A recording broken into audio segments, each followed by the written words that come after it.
सीख ले बाबू रफी के गाई तो सेम गाई। ये दुनिया ये महफिल मेरे काम की नहीं, मेरे काम की नहीं। किसको सुनाए हाल दिले बेकरार का, बुझता हुआ चिराग हूँ अपने मजार का। ऐ काश भूल जाऊं मगर भूलता नहीं, किस धूम से उठा था जनाजा बाहर का। ये दुनिया देखिए राजा नेमी अतरी के उपदेश कैले और सबसे प्रथम श्राद्ध अतरी मुनि कैले रहले सतयुग में ना बबुआ। सतयुग के बाद त्रेता में श्राद्ध बन करा दे रहे रावण। तो त्रेता से जब शुरुआत भई श्राद्ध राजा दशरथ के मृत्यु के बाद से तब से श्राद्ध लगातार चल आ रहा बा। लेकिन आज हमने क्या बनी जाएगा माता जी का अंतिम श्रद्धांजलि में। तब माता जी के श्रद्धांजलि देवे के बाद रामायण के कथा गा के हमने हिंदू समाज के उतना मानल जानल ग्रंथ और कौन होइले नहीं थे।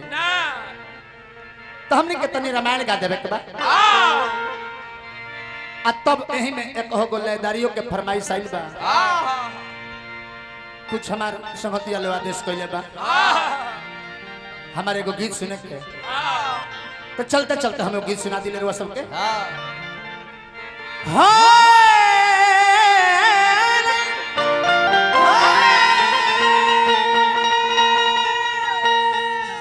मनोज मुखिया जी हमरा मित्र अंबानी हमरा के 500 रुपए के धनराशि प्रदान करनी। हार्दिक अभिनंदन बा, प्रणाम बा। और स्वस्थ रही मस्त रही अपना जनता के बीच बन रही आंगनबाड़ी में चलावत रही। हर सुंदर कहानी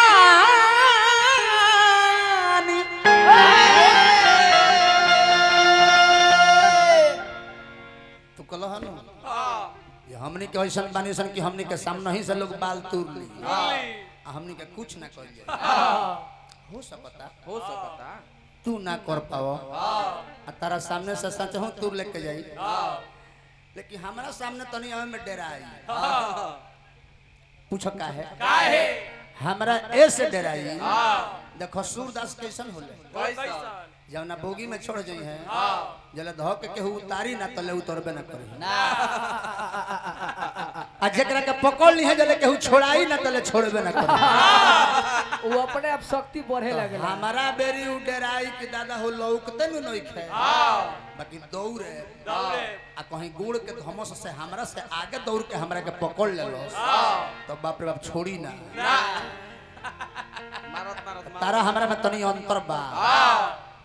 पूछो का है यदि अंतर ना रही तो सूरदास के भगवान से भेंट भइल बा। सूरदास के भगवान से भेंट भइल बा।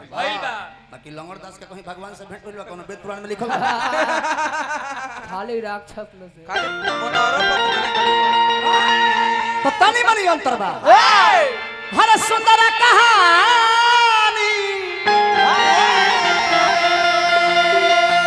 अरे सुंदर कहानी ये भैया बबुआ चाचा लो सुंदर कहानी तो सुना बतानी जी आज सुंदर कहानी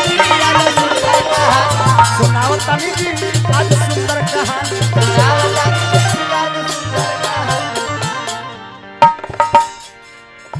किताब कोनो पढ़ले नहीं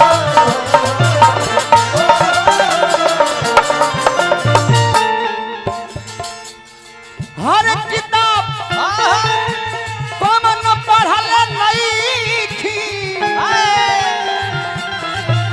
किताब कोनो पढ़ले नहीं सुन के गावता नहीं सुनाओ तनी जी सुनाओ तनी जी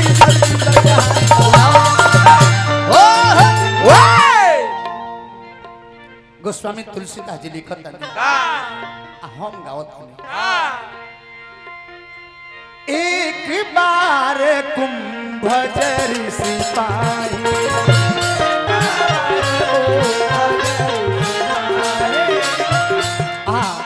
एक बार त्रेता युग माही एक बार त्रेता युग शंभु गए कुंभजर सिपाही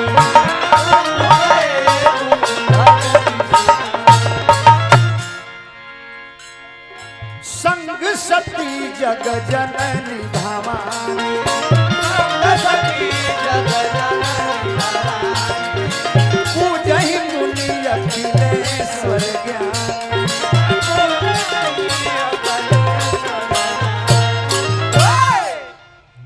भगवान भोलेनाथ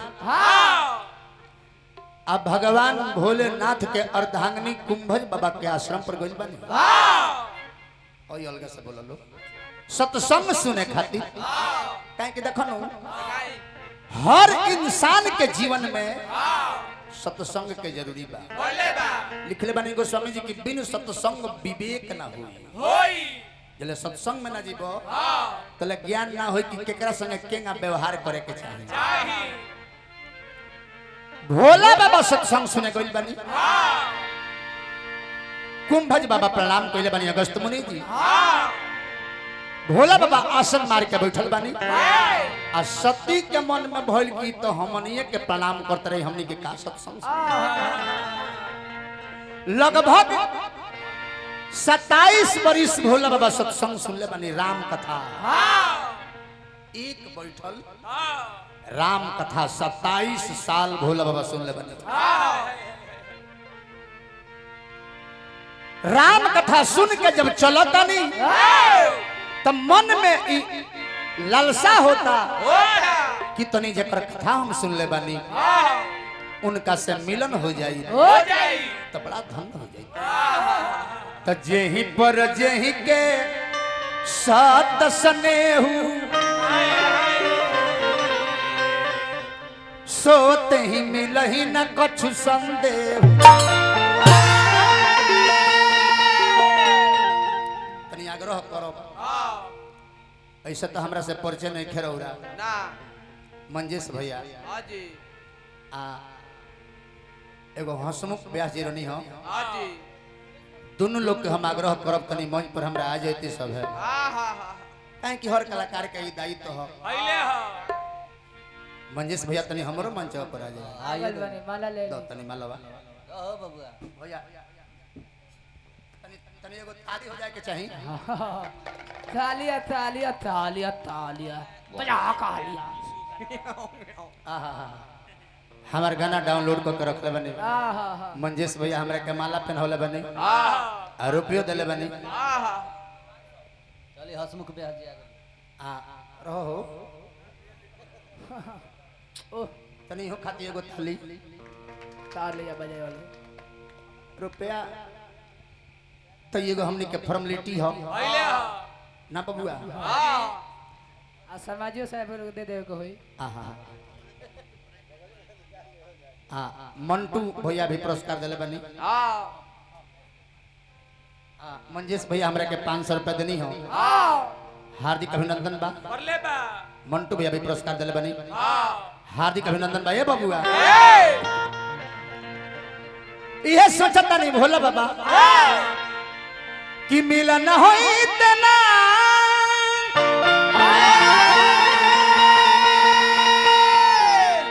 तसीम जी सोचता रे मनवा यार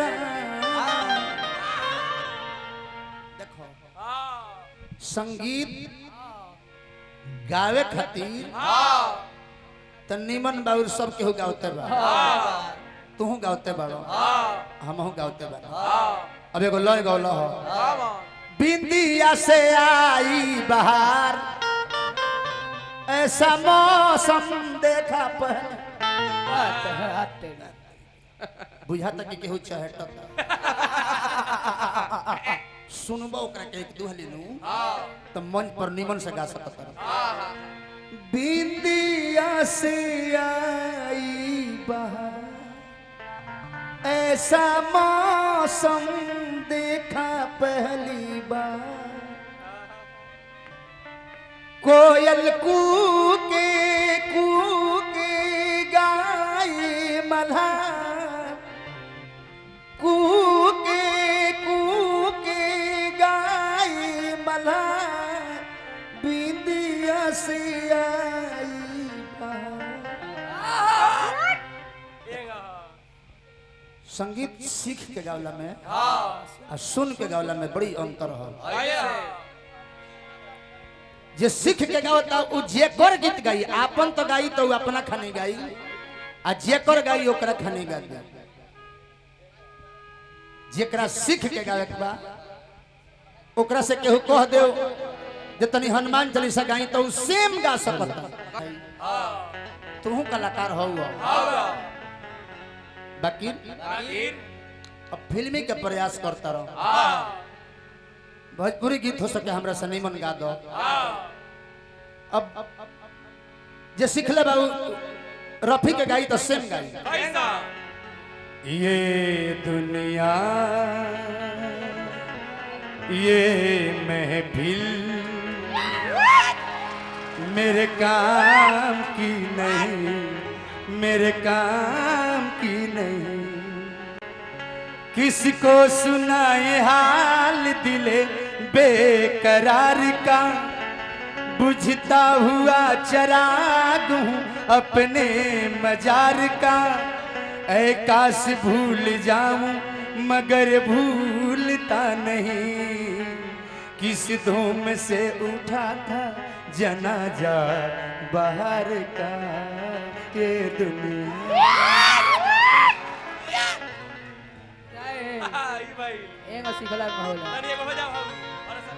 भरत शर्मा के गावे के होई तो सीखले बाबू सेम गा सकता। गवना करवला हरि जी, गवना करवला हरि जी, अपने पुरु बाबा गइले राम। तो सिखला में ये अंतर बार ये शर्मा कठ देखी हजारों हजार के संख्या में पैसा आ गल बा। टीटी साहब के ओर से हजार हजार रुपया आइल बा। हार्दिक अभिनंदन बा। तो शिव जी सोचता कि मिलन में होई तना, तो शिव जी सोचता रे मनवा यरा, तो मिलन में होई तना,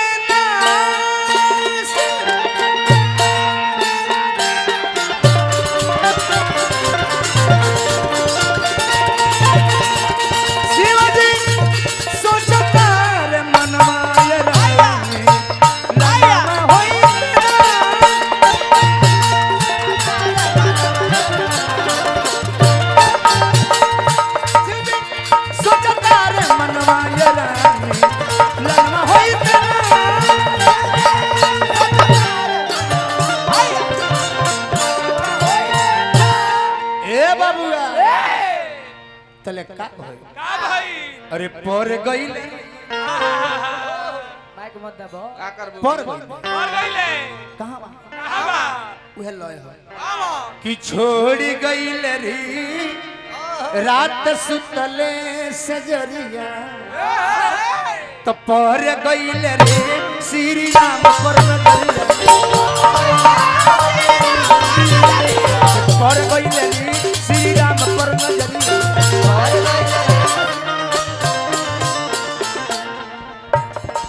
कइले प्रणाम शिवजी,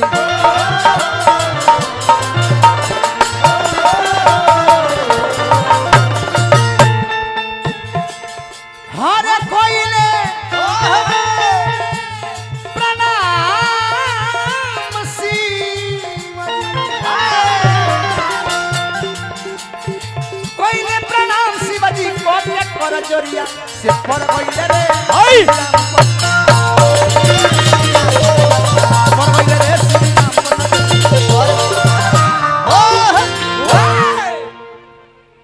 भोला बाबा प्रणाम। सती के मन में शंका भई भाई कि अरे अरे देव में महादेव हमार पति और घरदानी आ इनका से लमहर देवता के हो गईल जेकरा के जय सचिदानंद कहि के प्रणाम क दिहले सती के मन में शंका भइल सती रुक गईली भोला बाबा कहनी कि हे सती चलो तब कहली कि हे भोलेनाथ रउरा से कुछ पूछल चाहतानी सच बतिया बताई भोलेदानी हे भोले बाबा टाइम हो गया चलिए हमने का शायद समय हो गया भैया हाँ तब 5 मिनट पहले बताब सब कि एगो लहदरियो गा दे हम अच्छा ले ले तो हमरा एगो गीत के हर जगह फरमाइश आवेला आई है गीत लोग फरमाइश कइले